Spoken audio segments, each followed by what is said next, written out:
Hi, Joe. Hi, Andre. How you doing? I find welcome you in Kyiv. Thank you. So I saw you were very active in Ukraine during your trip. You were in Zhytomyr. You had a lot of meetings. You even made one interview, recorded one interview in Zhytomyr. Uh, Thanks for your help to Ukraine because this big politics geopolitical situation changed something, shift something. We see serious geopolitical shifts and it influences on American-Ukrainian relations. But I see that a lot of Americans are here, and a lot of Americans supported us from the beginning of the full-scale invasion and from the beginning of the first aggression of Russia in 2014. Despite all these problems which we have now, how you how you would describe the relations between two countries and between the people, ordinary people, between the volunteers, the interconnection between the societies? Because I think we became closer. I think over the period of time, American people have resonated with the Ukrainian people. I think the Ukrainian culture has become more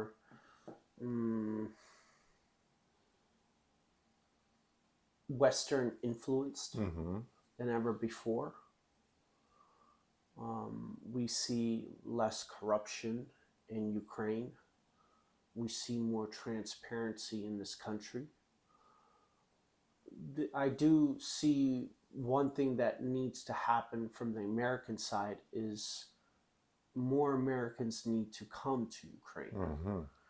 It, a lot of people fear going to a war zone. I don't. For me, it's just mm, I don't I don't think about it as a war zone. I see people. I see people that need us.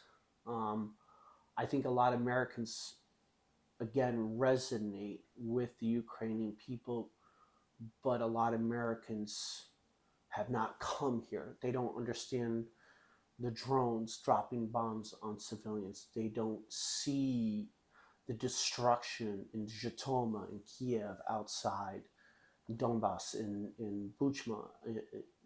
When Americans actually see it and you can feel it, I think that will tremendously influence it. I think our ties are very strong.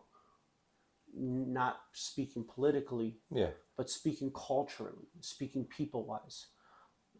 A lot of people I speak to, and when I go back to the States, you see people, we stand with Ukraine. I was in Washington, D.C. for Ukraine Week, very strong support for Mm-hmm. Ukraine. Mm-hmm. I was in leave for Conference, veteran way of, Way Forward for yeah, Veterans. yeah.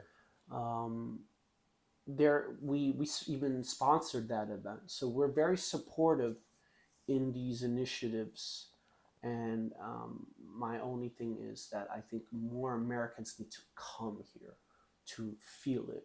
So I think the ties are very strong. They're extremely strong.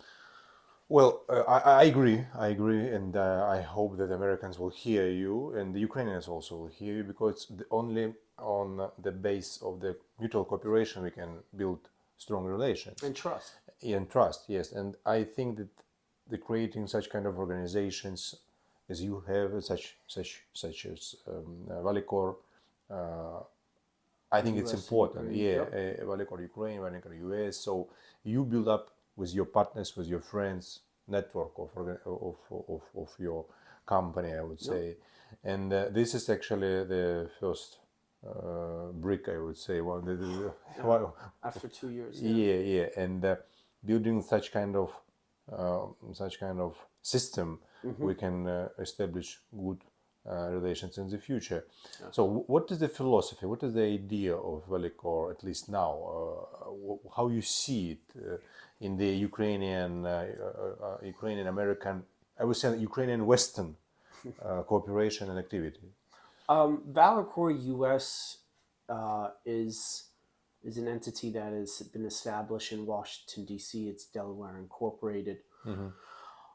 And ValiCor Ukraine is a Kiev based with a Kiev director. that understands the marketplace. What we do at ValiCor US is use emotional intelligence software to support two particular different industries. One is the mental health industry, rehabilitation centers, mental health centers, particularly with children, families, and veterans and active duties members to understand what are they feeling. The second component that we're really heavily involved is in Ukraine is actually drones. It's the defense. We see our technology being instrumental in the revolution of how we use drones. What we've seen with the Ukraine war is the adaptation of drones in warfare. Now we are seeing the enhancements and features of much more powerful long-distance drones, surveillance, different ammunitions. Now, what we do at ValiCor US, what we see is from the defense side, integrating the emotional intelligence software into drones to essentially be able to see, hey, where are Russians weak? And with this technology, we feel very confident with the ability to support Ukraine in its initiative with ValiCor Ukraine, because ValiCor America has its own initiative. Yeah. So they're all intertwined. So by supporting ValiCor Ukraine, this also supports ValiCor US. And we also have two other entities. We have ValiCor United Kingdom and ValiCor Canada. And what we are creating is an emotional intelligence global ecosystem. Because the innovation, the service here is superior. It's great. The IT is amazing. And so we want to empower these countries with our technology, our emotional intelligence, but also be able to give it to the rest of the world, because we want to create that balance. And so we see that as the key. Well, the global approach is very important. When you speak about local issues, local problems which our society has now because of the war, because of the Russian aggression, the mental condition of the people, of the veterans, and they need special approach. The veterans need special rehabilitation. Yeah. And using AA and using your technologies, it can strengthening. It may strengthen. It will strengthening. Strengthen the process of rehabilitation.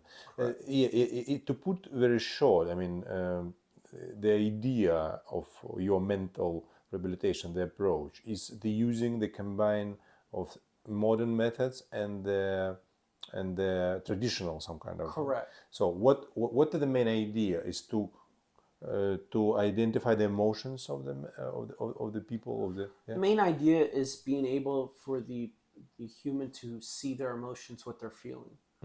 By tapping into and using emotional intelligence, we have the ability to make better decisions. Many humans make poor decisions because we're depressed. We don't think right. Our logic is skewed in some ways. And the thing is, many of us don't understand what we're feeling actually. We can't quantify it in a way that's qualitative, that we can see clearly, simply. And so we designed a technology called H.E.A.T, Human Emotion Analysis Technology. And this technology is highly portable, highly simplified, and very customizable. We can put it on existing systems or have our system put on top of their existing systems. We use AI, we use EI, we use micro expressions, tonality, sonar. We use a variety of features in combination with the collaboration, for instance, the Zhytomyr Polytech State University.